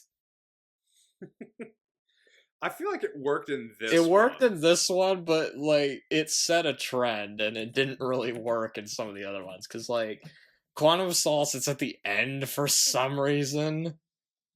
I didn't remember that. It's, like, right before the end credits. To be fair, that's not a very memorable movie. And then Skyfall, I think it's at the end again. Of course. And then Spectre, they put it at the beginning where it should be. Same with No Time to Die. Although No Time to Die had the, like, no blood effect on it. But yeah, this was. But to be fair, Casino Royale, this is one of the few times it worked. I think just because you're a little more accepting of it because it's a reboot, you know?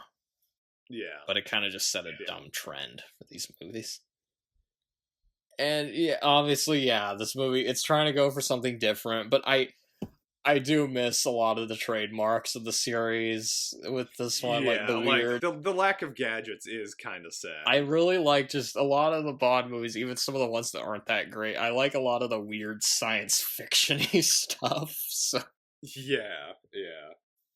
Like, Moonraker's not a great movie, but just I like all the weird sci-fi shit in it. Yeah. Or like You Only Live Twice, You Only Live Twice is a lot of fun. And it's just not a fun movie to watch. Which is, sometimes that's fine, I guess just, sometimes it's fine for a Bond movie to be more serious. I guess part of it, I was just more in the mood for one of the sillier Bond movies when I watched this. So. And that you do kind of have to be in the right mood to watch this one. Because it is a really good movie, if you're talking about the more serious Bond movies, And obviously it's trying to be more like the Fleming book. Yeah. And this was one of the more, this is one of the Fleming books that had the least, outlandish elements in it, to be fair. It was also weird having the villain die, and yet there's so much of the movie left. I guess I mentioned that earlier, but it was strange doing that. And you miss Mads Mikkelsen as well, because Mads Mikkelsen is such a, maybe if there was a cool henchman in this, that could have been, you could give that a little more of a pass. Also, this doesn't really have anything. I guess this doesn't have to do with the movie, but right after Bond woke up after being tortured, I accidentally spilled ranch dressing all over my notes. Thankfully, they were salvageable, but I will say maybe this isn't a good movie to watch while eating. Probably not. And as much as I was trying to view this movie just as its own thing. I hate to admit it, the other Daniel Craig movies might have dragged this one down a bit for me. Which obviously that's not this movie's fault, but it was just the fact they tried to make them all connected really just messed with some of the stuff happening here. It's just the impact on this movie, especially the stuff with Spectre, where it's oh yeah, Blofeld was doing everything behind the scenes. It's because I feel like you could have still had it tied in to where it's okay, well, Schiff is a member of Spectre. But, you could have done it where it's, maybe he's going a little bit, rogue with his money-making stuff, and it's all very much, a behind-the-scenes and not something that's, It especially... super major overall. I think it especially hurts Skyfall, because... nowhere do you get the indication that, Silva is working for another organization. That movie works a lot better if it's just him just out on his own taking revenge rather than, working for... And then this is more a criticism of the whole run, and I understand why this had to happen just with rights issues, but it's weird that in this and then in Quantum of Solace they're building up Quantum as this big organization, and then they just have to quickly restructure it into Spectre by the time that they reach the Spectre movie, and then wrap it up in the next movie. They could have done that better. Yeah. You could have done that, but just anyway. And that was one of my problems with Quantum of Solace, is just the ending of that movie is because that whole movie is supposed to be figuring out what's, what happened with Casino Royale, but really it just doesn't answer anything at all. No. It's just, which part of that was because there was like a huge writer's strike before the script of that movie is such a mess. But anyway, I feel we kind of just ranted about the other Daniel Craig Bond movies. I feel like we do this with like every one of the Bond movies as we just start talking about the other ones. I think part of it is some of them are fresh in my mind because I did watch some of the other ones. I watched Spectre like 2 days ago, and I watched Quantum of Solace like the day after I watched Casino Royale. At Skyfall I watched like a month ago, so. All right. Well, I guess for this movie, I think that's all the cons that I had.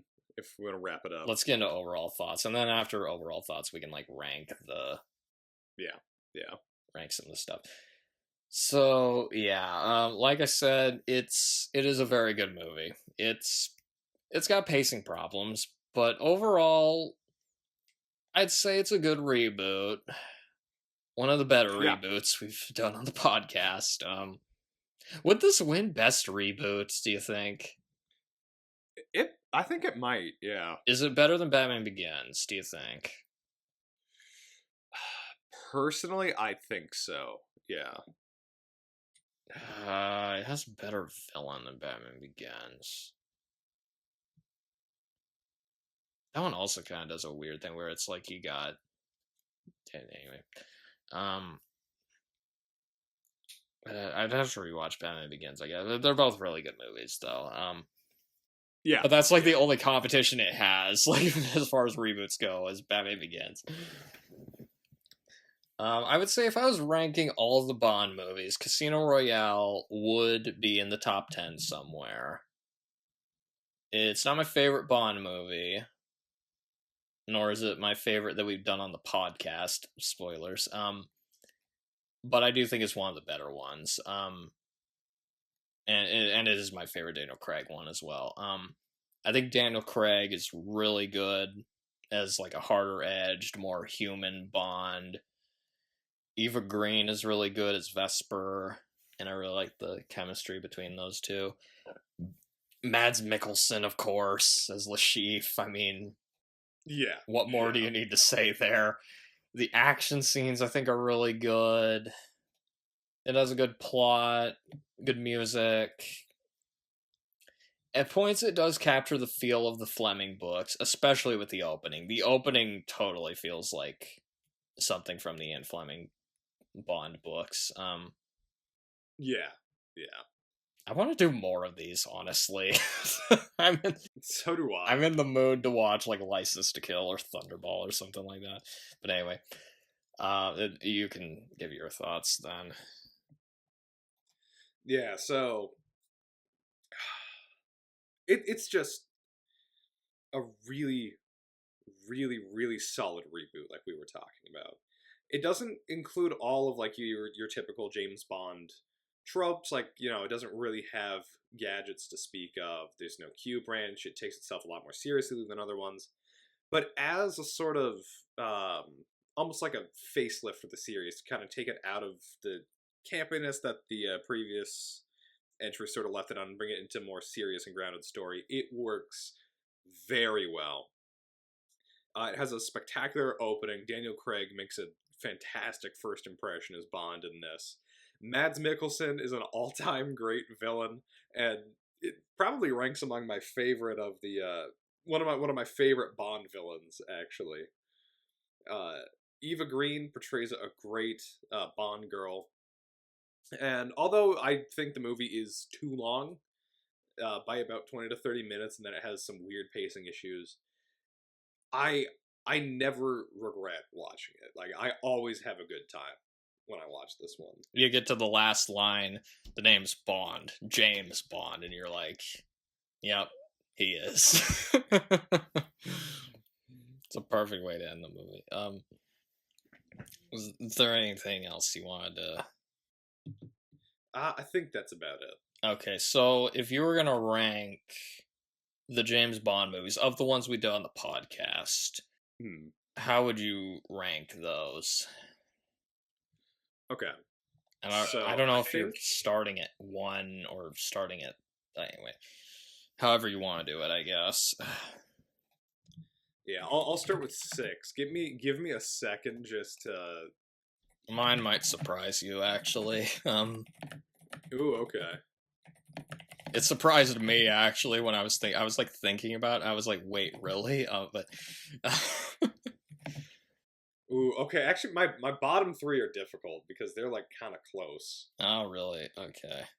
All right, so I guess in terms of the movies, number 6 for me would probably be On Her Majesty's Secret Service. Really? Okay, that actually Yeah. surprised me. And I'm going to preface this by saying none of these movies are bad movies. I like all of these movies. So when I'm ranking this at number 6, it's not me saying that this is like a bad movie. And like I mentioned, 4, 5, and 6 are all really close to each other. Because I remember we were doing... When we were doing Live and Let Die, I remember you saying that was your least favorite of this. But anyway, so... Yeah, thinking back, I think I bumped On Her Majesty's down to number 6. Number 5 is Live and Let Die. Okay. Do you have any reason? Did you want to give reasonings for that, or just like, or is that something? So for On Her Majesty's Secret Service, thinking back, Blofeld's plan is just really weird. It doesn't. Yeah. To be fair, most of the plots don't. Like Live and Let Die, the plot makes no sense. On Her Majesty's Secret Service does have pacing issues, so I can kind of see. Yeah, it has pacing issues. It feels like almost like a weird side story. And then Lazenby. Well, we'll talk about the actors later, but Lazenby, isn't the best. Then I would put Live and Let Die at number 5, just because that one again, it's just kind of weird and out there. It was a blaxploitation film made by people who I don't think really understood blaxploitation films. Yeah, you could tell it was made by like a bunch of white guys that were trying to cash in on trends at the time. It was the early 70s too, and it's such a 70s movie. Yeah. And let me guess, is 4 Did you put Dr. No at 4th, or? Yep. Dr. No's at 4th. It's good. It's solid. It's just a little rough around the edges. They hadn't quite figured out the Bond formula at this point, obviously, since it was the first movie, but... Number 3. Now, again, 4, 5, and 6 are really close to each other. 1, 2, and 3 are really close to each other. Number 3, I put The Living Daylights. Oh, really? I really like this movie. I love Timothy Dalton's portrayal of Bond. The villains are just a bit too goofy and weird. It felt like they were holdovers from the Roger Moore era. Number 2, I would put GoldenEye.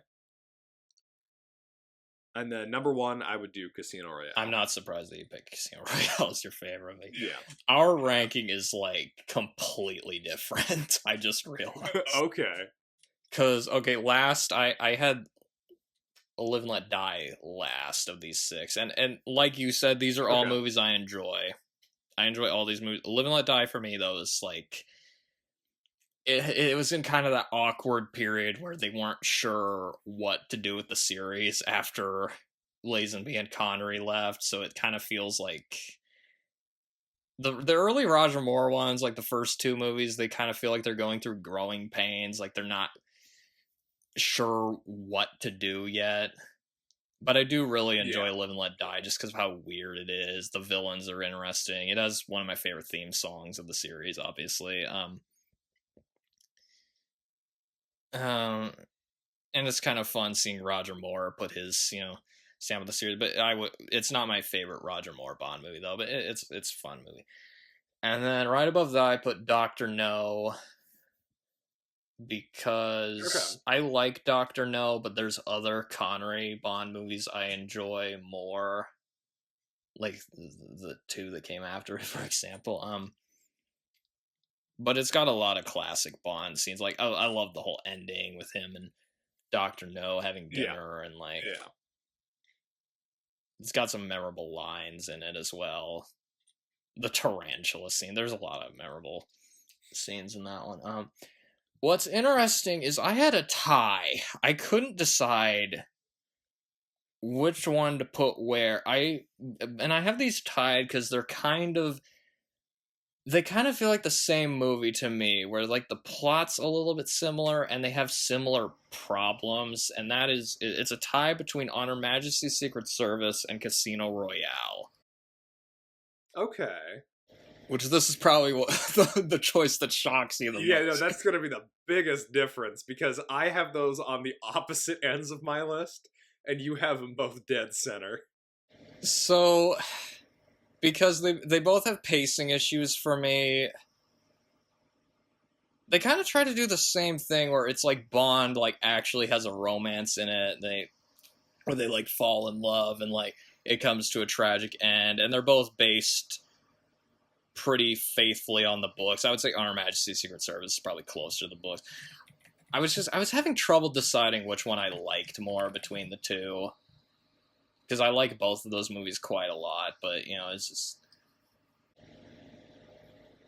And although Daniel Craig is a better Bond than George Lazenby, but we'll probably talk about that later.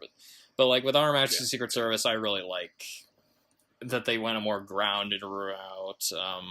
I really like Tracy. Telly Savalas I thought was a fun Blofeld. And then Casino Royale, we just talked about that for like 2 hours or whatever. I won't get into that. Yeah. And the one that shocked me the most, though, was that I put Goldeneye at 2. Yeah? I wasn't expecting that to be the result. But like when I was watching Goldeneye, and the more I thought about it, I realized how much fun it was to watch. And I just really... So we have that one line up. Yeah. But like with Goldeneye, I thought like, you know, it's just fun. It's fun. It's like what I want out of that kind of Bond movie, basically. It's like a lot of fun to watch. It has one of my favorite villains, 006, and also Zenyatta. I really like Zenyatta. It's weird because Pierce Brosnan's not my favorite Bond either, but you know, it's just I thought he did a good job in that one. And this will probably, like, it seems like whenever I try to rank the Bond movies, they move all over the place anyway, so this list is kind of arbitrary anyway. But, like, for some reason, Goldeneye, just, the more I thought about that one, the more I realized, you know, why don't I watch this movie more often? It's a lot of fun. Then number one of the ones we did was The Living Daylights. That was my favorite of the ones we did. Because I'm a huge Timothy Dalton fan. I think he's one of the best Bonds. I really like the Cold War plot to that one. It has my favorite action scenes of the ones we did. Just a lot of great, fun action scenes and gadgets. The gadgets in it are a lot of fun. Although I will agree with you that the villains aren't some of the better ones. But I think the strengths of that one lift it higher. I think it's just Dalton was such a good Bond that I think it lifts that movie up more. But, you know, it's why I think you should see License to Kill, because I think that has better villains in it than The Living Daylights did. Okay. But yeah, like I knew instantly what my number one of these movies was, but it's just figuring out the other ones is a little harder for me. And it'll probably change at some point, you know. The actors that played Bond, did you want to? Yeah, so again, starting at number 6, I don't think this one's going to be controversial. George Lazenby. Kind of just dealt a rotten hand. Only had one movie. Was trying to follow up Sean Connery. Just didn't have the time to really establish himself. To be fair, it was also kind of his own fault because he turned down the contract to do more than one movie. Yeah. Well, it was his agent's fault. It was his agent's fault because his agent like gave him terrible advice. Number 5, I think you're gonna disagree with. Oh, really? Roger Moore. Actually, so far our ranking isn't dissimilar. That's actually where I put Roger Moore, believe it or not. Oh, really? Yeah. Although I was kind of undecided on that, but I'll talk about that later. But so you put Roger Moore above George Lazenby. Yep. And you're ranking these just based on what we did, right? Just based off of the movies that we've seen. Because I feel like, again, he fell a bit into the trap of trying to be a little bit too much like Sean Connery. Yeah. Also, yeah. But I think he set himself apart. He set himself apart a bit more than George Lazenby did, yeah. Yeah, definitely. Number 4, Pierce Brosnan. We have the exact same ranking so far. I feel like it's going to change with the top 3, though. I feel like that's going to change. Yeah, probably. And you put Brosnan... sorry, you can explain. Yeah, I guess my explanation for him is really quick. He set himself apart pretty well. He was able to juggle the more serious aspects and the more campy aspects about Bond reasonably well. And like I said, I think they all do a good job. It's just I think some people did it better than others. Number 3 is Sean Connery. Really? Okay, that shocks me. Yeah, no, I figured that one was also going to be a bit you are basing this on their first movie, right? Yeah. I guess, yeah. Okay. That still does shock me a little bit, though. Yeah. And so, he did set, like, the template for, how James Bond should act, like, what is, like, the character on screen. So he gets, like, massive points for that. Number 2 is Daniel Craig. This might be because he was just, Bond for most of my life. That also surprised. Okay. I do really like his, portrayal of the character in Casino Royale. And then number 1, I've kind of talked about him before, but I'm surprised you put Dalton. Timothy Dalton, I think, is my favorite. He does a great job at being a more serious Bond. He feels like an actual assassin or a threat. You do get this cold feeling from him, but he's not completely emotionless, which is great. Yeah, he's more likable than Daniel Craig, I think. Yeah. And he's got more of a romantic side to him as well. That actually really surprised me. I thought Daniel Craig was going to be your number 1, but okay, that kind of threw me for a loop, actually. But I guess, yeah, you were basing off just one movie, their first movie. Movies. Okay, because I'll be honest, and that's mostly because you haven't seen all of the Bond movies. Yeah. Because I've seen all the movies. I found I couldn't really rank them based on just their first movie. It's just they're too linked with their other performances. Yeah, it's hard to put the other performances out of my mind and just judge them based on that. So, but my ranking, the bottom half of it was basically exactly the same though, because 6 was Lazenby. Because again, he's only in one movie and he didn't really make as much of an impression as the others, but he wasn't terrible. He just wasn't around long enough to establish himself. Roger Moore was 5th, and even though I do enjoy a lot of the Roger Moore ones, but I have to admit the quality in them is some of them are really bad. But it's with some with him, I have to be in the right mood to watch some of his movies. Because again, Moonraker is not a great movie, but if I'm in the right mood, it's a lot of fun. If you want just the really goofy, silly stuff, and he was good at being just the goofy Bond. 4th was Brosnan, because again, I thought he was a pretty good Bond, but he needed better scripts to really settle into the role. He's really good in Goldeneye, and he has moments in the other ones, but it's just, I think he was good, but I think he could have been great if he'd been given that perfect Bond script. 3 is, this might surprise you, Daniel Craig I have at 3rd. Okay, But again, this is taking into account all of their movies for me. Yeah, no, and I again, if you're taking all of them into account, I understand putting him at 3. Because he does have a similar problem to Brosnan, where it's he needs a good script to work off of. But when he was good, I think he was better than Brosnan was, because he's really good in Casino Royale. Yeah. He's really good in Skyfall, and even there's like moments in some of the other ones where he's really good as well. He was good at playing like I think with his movies, they had a little bit better of an idea of what kind of Bond they wanted him to be. Whereas with Brosnan, I feel like they were just non-committal. They didn't know if they wanted him to be dark or goofy. Yeah. And then, the 1 and 2 aren't going to be surprising. 2 is Timothy Dalton, because I really love his 2 movies. I really loved him in The Part. He just really sold the dark, cold assassin, but also he had like a human side. You can tell he cared about people that were close to him. Yeah. And he's just a really good actor. And then one is Sean Connery. I mean,